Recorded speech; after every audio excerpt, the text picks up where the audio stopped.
Hello everyone, मैं doctor Renuka और आज इस वीडियो में मैं एक बहुत ही इम्पोर्टेंट टॉपिक के बारे में डिस्कस करने जा रही हूँ जो है हैबिट। एक बड़ा ही फेमस कोट है, if you want to change your world you need to change your habit.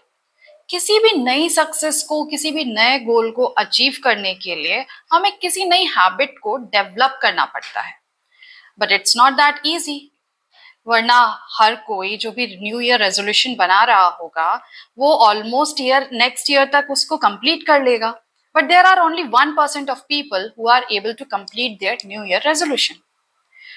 अब क्वेश्चन ये है कि ऐसा क्यों होता है? क्योंकि हमारा जो सबकॉन्शियस माइंड होता है वो ऑलरेडी हमारा प्रोग्राम्ड होता है, और सबकॉन्शियस माइंड को रीप्रोग्राम करने के लिए हमें किसी नए एक्शंस को बार बार लेना पड़ता है ताकि हम एक नई हैबिट को डेवलप कर पाए।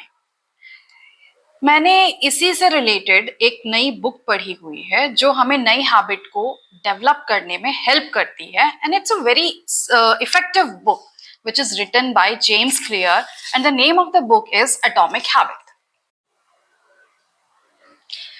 तो बुक को शुरू करने के पहले मैं आपको इस बुक का एक बैकग्राउंड बताती हूँ। अर्ली 1900 में एक बहुत ही फेमस ह्यूमन बिहेवियरल साइंटिस्ट थे, मिस्टर BF स्किनर। उन्होंने बहुत सारी स्टडी ह्यूमन बिहेवियर में करी थी और बहुत सारी रिसर्च करी थी, जिसमें उन्होंने पाया था कि हमारा ह्यूमन बिहेवियर 3 पॉइंटर्स से सबसे ज्यादा इम्पैक्ट होता है। Number 1 is stimuli, number 2 is response and number 3 is reward.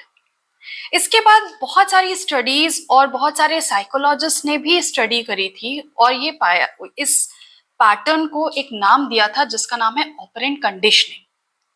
Now the operant conditioning is if you're getting rewarded, you are repeating that action, and if you're getting punished, you are not repeating that action. So इसी concept को use करके और इसको और भी ज्यादा evolve करके James clear ने एटॉमिक हैबिट बुक को लिखा, और जिसको उन्होंने 4 लॉज में डिफाइन किया था। So the book name is Atomic Habit. What is atomic habit? Atomic means बहुत छोटा, बहुत ही small, and habit means आदत। छोटे छोटे एक्शंस को लेके एक रिपीट करने पे एक हैबिट में वो चेंज हो जाता है। फॉर एग्जाम्पल, अगर हमें कोई बुक को कंप्लीट करना है या बुक को रीड करना है, तो हम अपने आप को टारगेट देते हैं कि हमें 3 मंथ्स में एक बुक को पूरा कंप्लीट करना है। बट ये पॉसिबल नहीं है कि हम स्टार्टिंग के 5 डेज में ही उस बुक को पूरा पढ़ लेंगे, या हम लास्ट के 5 डेज में उस बुक को कंप्लीट कर लेंगे। अगर हमने डेली 2 पेजेस भी अपने बुक के पढ़े तो माइट बी पॉसिबल कि वो बुक 2 मंथ्स में ही कंप्लीट हो जाए और हमें पता भी नहीं चले। दैट मीन्स बहुत छोटे छोटे एक्शंस आप लेते रहोगे और वो एक पूरी हैबिट में चेंज हो जाएगा। Just like an SIPs which we do in our personal finance. Now the second most important thing over here is whenever we want to change, when we want to develop a habit, we need to hit in our identity. जैसे कि हमारा गोल सिर्फ book को पढ़ना नहीं होना चाहिए, हमारा गोल एक रीडर बनने का होना चाहिए। The goal should be to become a reader instead of completing the book. So let's start with the 4 fundamental laws. Number 1 is make it obvious. Number 2 is make it attractive. Number 3 is make it easy. And number 4 is make it satisfactory. अब हम आगे इन चारों laws को बहुत ही short में समझते हैं। Number 1, make it obvious. इस लॉ में हम क्या करते हैं कि किसी भी नई हैबिट को अडैप्ट करने के लिए हम बहुत सारे ट्रिगर पॉइंट्स अपने सराउंडिंग में बनाते हैं जो हमें नई हैबिट को डेवलप करने में हेल्प करे। फॉर एग्जाम्पल, अगर मुझे हेल्दी डाइट की तरफ जाना है और मुझे अपनी डाइट में फ्रूट्स को इनकॉर्पोरेट करना है, तो मैं उन फ्रूट्स को डाइनिंग टेबल में या किचन के आयरलैंड में विजिबली अवेलेबल कराऊंगी ताकि मैं उसे देखते ही उसको पिक करूं और उसको मैं खाऊं। एक और चीज हम इसमें ये कर सकते हैं कि हम अगर किसी नई हैबिट को अपनी पुरानी हैबिट के साथ में इनकॉर्पोरेट कर दें। फॉर एग्जाम्पल, अगर मैंने रात में ही ये प्लान कर लिया है कि मुझे कल ब्रेकफास्ट में 2 एप्पल्स को कंज्यूम करना है और उसके बाद मेरे को एक एप्पल अपने ऑफिस में कैरी करना है, या मैंने ऐसा प्लान किया कि after my office meeting I have to consume 1 apple. So and we are just fixing a time and location as well for that. That will help for triggering the habit. लेकिन किसी भी नई habit को adapt करने के पहले हमें अपनी पुरानी हैबिट्स के बारे में जानकारी लेनी चाहिए. बेसिकली हमें अपनी पुरानी हैबिट्स को स्कोर कर लेना चाहिए. हम स्कोर कैसे करेंगे? हम एक दिन में पूरा अपने हैबिट्स को नोट डाउन करेंगे और उसमें एक स्कोर बनाएंगे कि कौन सी हैबिट है जहां पे हमें रिजल्ट नहीं दे रही है, या कौन सी हैबिट हमें इंक्लूड करनी है और किस समय और किस टाइम पे इंक्लूड करनी है, ताकि हम अपने उस नई हैबिट को अडेप्ट कर पाएं. And one more thing which we can do is that we can change the environment of the area where I used to have a bad habit. For example, अगर मेरी ऑफिस से आने के बाद में काउच में आराम से बैठ के नेटफ्लिक्स ऑन करके सिर्फ चिप्स और कोल्ड ड्रिंक खाने की हैबिट थी, तो मैं उसको नए वे में चेंज कर सकती हूँ. Like after I come from my office, I will be changing my workout clothes and I will be going to the gym immediately. In this way, you can increase your trigger points around you for adapting a new habit. Now let's go to the second law. The second law is how to make it attractive. Habits are basically dopamine driven feedback loop. अगर हमें किसी भी नई habit को develop करने में उस habit के लिए की वजह से कोई एक हैप्पी हार्मोन रिलीज हो रहा है, तो हम उसको इनकॉर्पोरेट करने में बहुत खुश हो जाएंगे. जैसे अगर आपका बच्चा स्कूल से आया और आपको ये चाहिए कि आपका बच्चा आते ही फर्स्ट 2 आवर्स में अपने डेली होमवर्क्स को कंप्लीट करे. Now to give a dopamine rush, आप उसको ये बोल सकते हो कि अगर आपने अपना होमवर्क कंप्लीट किया तो मैं आपको आपका फेवरेट फूड दूंगी.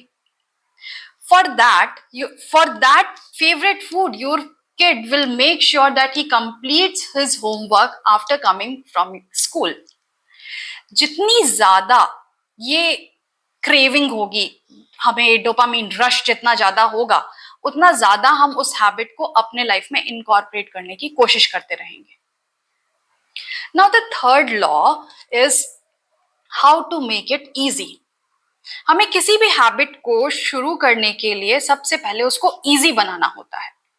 फॉर एग्जाम्पल, अगर मैं जिम जाना शुरू करना चाहती हूँ, तो मैं जिम को या तो मेरा जिम मेरे ऑफिस में हो, या मेरे सोसाइटी में हो, या मेरे ऑफिस के रास्ते में हो. वो जिम जाना मेरे लिए इजी होना चाहिए, ना कि वो out of the way, out of the route हो, जो मेरे लिए थोड़ा सा हिंड्रेंस क्रिएट कर रहा हो. जो हैबिट मुझे इजी लगेगी मैं उसी को कंटिन्यू करने की कोशिश करूंगी, और जो हैबिट मुझे डिफिकल्ट लगेगी या मुझे हिंड्रेंस आएंगे, उसमें मेरा मोटिवेशन लेवल भी नहीं रहेगा, और मैं डेली अपने आप को एक रीजन दूंगी कि मैं क्यों नहीं इसको आज करना चाहती हूँ. Okay, so the next law is how to make it satisfactory. अब सेटिस्फैक्ट्री करने के लिए हम अपने नई हैबिट के साथ में कुछ रिवॉर्ड्स देते हैं. एक बड़ा ही सिंपल सा एग्जांपल बताती हूँ इसमें मैं आपको. एक कपल है जिसको हर फ्राइडे नाइट या सैटरडे नाइट को पार्टी करना और खाना पीना बाहर करने में बड़ा ही मजा आता है. और सेम कपल का एक और गोल है कि मुझे यूरोप घूमने भी जाना है. ओके, सो जब उनकी हेल्थ पे उन्होंने अपने चेकअप्स कराए, तो उनको मिला कि their BP is high, their blood sugar is high, their cholesterol is high. So they need to change that habit now. अब उस हैबिट को चेंज करने के लिए उनको अपना फेवरेट काम बंद करना पड़ेगा, जो है आउटिंग का, बाहर खाना खाने का. तो अब उस फेवरेट काम को बंद करने के लिए उन्होंने एक नई ट्रिक निकाली. आप क्या करोगे कि जब भी आप बाहर जाने का प्लान होता था, तो वो जो अमाउंट जो वो बिल पे करने वाले थे, वो एक डिफरेंट बैंक अकाउंट में सेव करने लगे, एंड रिमेम्बरिंग दैट कि ये जो अमाउंट है वो हम अपने यूरोप ट्रिप के लिए यूज करेंगे. आपको उन्होंने क्या किया, जब वो यूरोप ट्रिप के बारे में सोचते थे, that was like a reward for them while skipping their bad habit of eating out regularly. On that they started tracking also. उनको विजुअली वो चीज अकाउंट में दिखने लगा है, मैंने लास्ट मंथ 4 टाइम्स अपने अकाउंट में फंड डाला है फॉर माई यूरोप ट्रिप। जब आप उस हैबिट को ट्रैक करने लगते हो तो वो आपको और भी ज्यादा सेटिस्फाइंग लगने लगती है। See I am taking the action and the action is visible to me. Same like अगर आप जिम जाते हैं और आपने पहले दिन में 10 पुशअप्स किए और आपने उसको अपने डायरी में नोट डाउन कर लिया, नेक्स्ट डे जब आप जाते हो तो आपने 15 करे, आपने उसको भी नोट डाउन किया, and with in a month अगर आप 20 के 3 सेट्स करने में अचीव हो रहे हो और आप उसको नोट डाउन करते जा रहे हो, तो that is a visibly satisfaction to you. See I am getting the improvement done in my gym routine. अगर कोई भी हैबिट आपको सेटिस्फैक्शन दे रही है तो आपको उसको करने का बहुत ही ज्यादा मजा आने वाला है। एक बहुत ही इंपॉर्टेंट चीज और आप सेटिस्फैक्शन वाले लेवल पे ये कर सकते हो, आप किसी को अकाउंटेबल कर दो। फॉर एग्जाम्पल, मेरे जिम के फ्रेंड को मैंने बोल दिया, यार अगर मैं आज जिम नहीं आया ना, किसी भी दिन मैं अगर जिम में नहीं आ रहा हूं तो मैं आपको 500 रुपीज पे करूंगा। Now you will take that action. आप कभी भी अपने आप की नजरों में तो लूजर फील कर सकते हो, बट आप किसी और की नजरों में कभी भी लूजर नहीं दिखना चाहते हो। आप जिम जरूर जाओगे और इसमें तो 2 बेनिफिट्स हो रहे हैं, आपके 500 रुपीज भी बच रहे हैं और आप अपनी फ्रेंड की नजरों में ऊपर भी आ रहे हो। देखो, बंदे ने बोला और वो करके भी दिखा रहा है। That's great. सो अगर आपने अपनी लाइफ में इन 4 लॉज को इनकॉर्पोरेट किया और धीरे धीरे आपने अडेप्ट करने की कोशिश करी, डेफिनेटली आप किसी भी हैबिट को अच्छे से अडेप्ट कर सकते हो।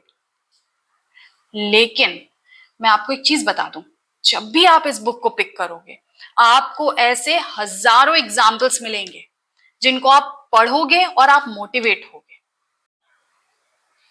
सो these were the 4 laws from the book Atomic Habits. But let me tell you, जब भी आप किसी भी नई हैबिट को अडेप्ट करने के बारे में सोचते हो, उसके पहले हमें अपनी पुरानी हैबिट्स को री-इवैल्यूएट जरूर कर लेना चाहिए।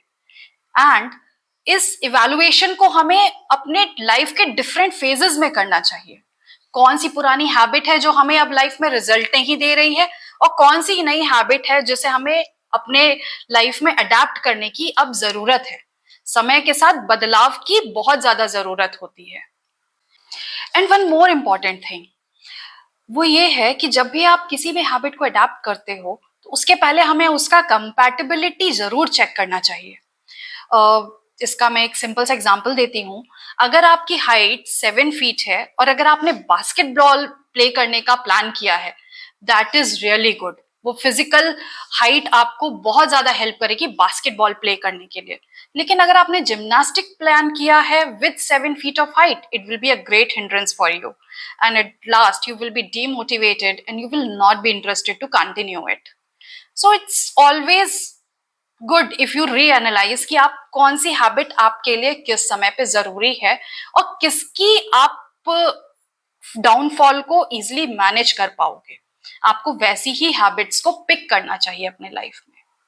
Now the one of the most important thing, जब भी हम किसी भी हैबिट को शुरू करते हैं, एक ऐसा फेज आता है जब आप बोर हो जाते हो उस हैबिट से। आप बोर हो जाते हो सेम पुशअप मारते मारते, आप बोर हो जाते हो सेम बुक को पढ़ते पढ़ते, आप बोर हो जाते हो सेम खाना खाते खाते। बट जो भी 1% लोग जो सक्सेस को अचीव करते हैं, वो उस बोर फेज को बहुत ही पेशेंटली क्रॉस करते हैं एंड तभी वो लाइफ में अपने सक्सेस को अचीव करते हैं। They have faced really a hard time. They have crossed all those boring days of their new habits while adapting it. They have given a very hard work on that. So कभी भी हमें किसी और के success को question भी नहीं करना चाहिए। So अगर आपको भी अपने लाइफ में सक्सेस अचीव करना है तो आप इस बुक को जरूर पढ़िएगा। और ये बुक पेरेंट्स के लिए रिकमेंडेड है, स्टूडेंट्स के लिए रिकमेंडेड है, टीचर्स के लिए रिकमेंडेड है, और इसको आप शेयर करो और जरूर इस बुक को एक बार रीड दो। मैं बिल्कुल विश्वास के साथ ये कहूंगी कि आपने अगर इस किताब को एक बार पढ़ा, आप इसको हर थोड़े समय में एक बार बार पढ़ने की कोशिश करोगे, इससे कोई ना कोई नया लेसन किसी ना किसी फेज में जरूर पिक करोगे. And I'm really thankful if you have liked this video, and if you have watched this video till end. I'm really thankful for it. Do like, share and subscribe, and let's get back with next video with a new topic.